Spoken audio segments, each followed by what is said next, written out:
Hi mga Mima, for today's video, papakita ko naman sa inyo kung paano linisin yung portable bottle warmer.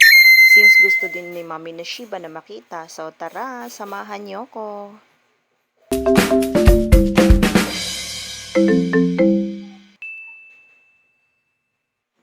So eto na siya mga Mima.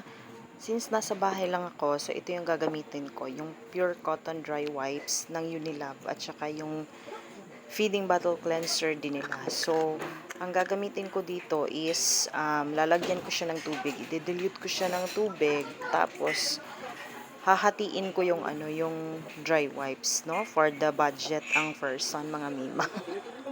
So, ayan, yung kabilang kalahati, yun yung ilulublob ko sa may sabon. Tapos, yung kabilang kalahati naman is yun ang ipupunas ko. Pero, babanlawan ko pa rin to. Tapos, pag nasa labas nga pala tayo, pwede tayong gumamit nito. Tsaka yung isa, ang bilis na wala.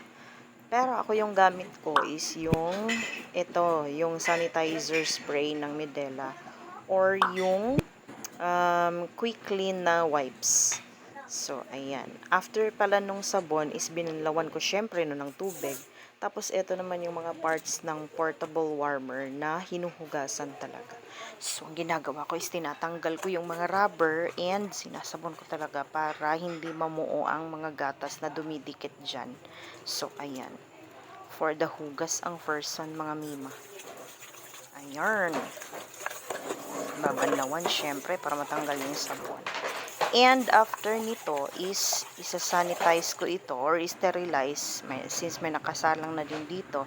Ang ganda nitong Coco Bebe na sterilizer 5-in-1 kasi dryer na din siya. So ayan, dry na nga siya, fast forward. So i-assemble natin siya. And ready for use na mga Mimas.